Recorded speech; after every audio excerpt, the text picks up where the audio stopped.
So, good morning, everybody. I haven't recorded a video in a while. And so, what I want to introduce to you today, notice I said introduce, is partial quotient. The word partial means a small piece, means just a part. Quotient is an answer to a division problem. Answer to a division problem. Now, just like it took you kids 1 to 2 weeks to feel comfortable with doing double digit to double digit, it's going to take you some time to master the strategy. So today I am only introducing it to you. So here are the steps when doing a partial quotient problem. First, we're going to divide, then we're going to multiply, then we're going to subtract, and then we're going to repeat all three of these. Now, I would suggest having your multiplication chart by you because the more you know your facts, the easier division problems will be. So, let's first look at what a partial quotient problem even looks like. And we're going to start so simple so that you can learn how to use these steps and what they look like. So,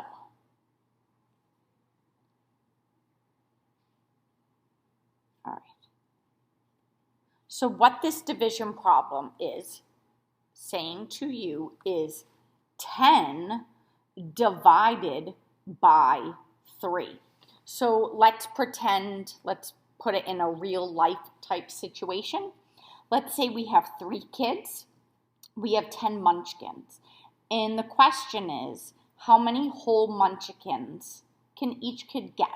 Okay, pretend they're kindergartners and they all want to share equally. Okay, so all of our work is going to be done on the side of this problem. And I'd like you right now to write it on your whiteboard or your blank piece of paper. So rule 1 says divide.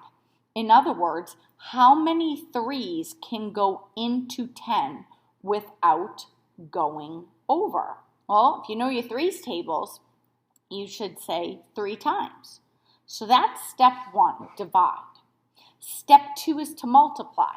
We are going to multiply 3 times 3, and that's 9. Now you'll notice I'm lining up my numbers just like I would if I was, subtracting them. So 3 times 3 is 9. I write it. I look at the next step. It says subtract. So now I subtract. 10 minus 9. Well, that's 1. So repeat. Okay, divide. Can you fit 3 into 1? No, you can't. So what that means is your answer is 3, and there's a leftover, and that leftover is called a remainder, 1. So your actual answer is 3, remainder 1. 3 goes into 10 3 times with 1 left over. Now, if the question was, if you had 3 students and you had 10 munchkins, how many whole munchkins will each kid get? 3. If the answer said, how many are left over? Well, then your answer would be 1. So, I would like you to write this problem. I'm just going to put a line here so we can. Let's do some together. And again, it's just to introduce you to the concept. All right, so let's do 3 into 42. Now, the reason why I'm doing 3 into 42 is because you don't have to put the exact correct answer here. That's what I like about this strategy. You can get close and you just keep repeating the steps. So watch what I mean by this. Let's see, I'm dividing. How many 3's go into 42? Let's pretend I can't think of that. But I'm going to start with the information that I do know. I do know that 10 times 3 is 30. So I'm going to put a 10 here. And my second step is to multiply. So 10 times 3 is 30. My next step is to subtract. All right, well, let's subtract. Let's see what we get. 2 minus 0 is 2. And 4 minus 3 is 1. Okay, I get to repeat all the steps again. So the division step this time is 12 divided by 3. Well, if you know your threes tables, you know 4. And now we multiply. 4 times 3 is 12. Our next step is subtract. Well, 12 minus 12 is 0. So when I add the pieces to my quotient, I add them up, and look at that. I get a nice whole number with no remainders. There was no leftovers. And I should have known that. If you know the threes trick, you take the number 42 to see if 3 goes into 42 evenly. You pretend 4 and 2 are just two individual numbers. So 4 plus 2 is 6. Does 3 go into 6? Yes. So that tells you you are going to have a nice whole number with no remainders. All right, let's try this next one. Let's try problem 3 together. And again, the nice thing about this strategy is you don't have to get the exact answer on your first attempt. So let's try 72. Right off the bat, if you know anything about numbers, you're like, wait a minute.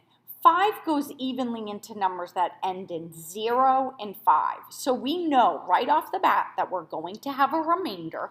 We're going to have some leftovers. 5 will not go evenly into this number.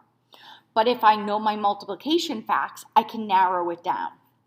So 72 divided by 5. Well, I'm going to put a 10 here. Again, we don't have to agree on what numbers we put here, as long as we get the exact final answer. Ready? 10 times 5 is 50. That's step 2, multiplication. Step 3 is subtract. All right, let's subtract. I got 22. All right, repeat, divide. 22 divided by 5. Well, I know 4. 4 times 5 is 20. And if I subtract, I get 2. And I know I'm done now because 5 can't fit into 2. So my final answer is 14, remainder 2. And that means 5 goes into 72 14 times, and there are 2 left over. So this is math video part 1.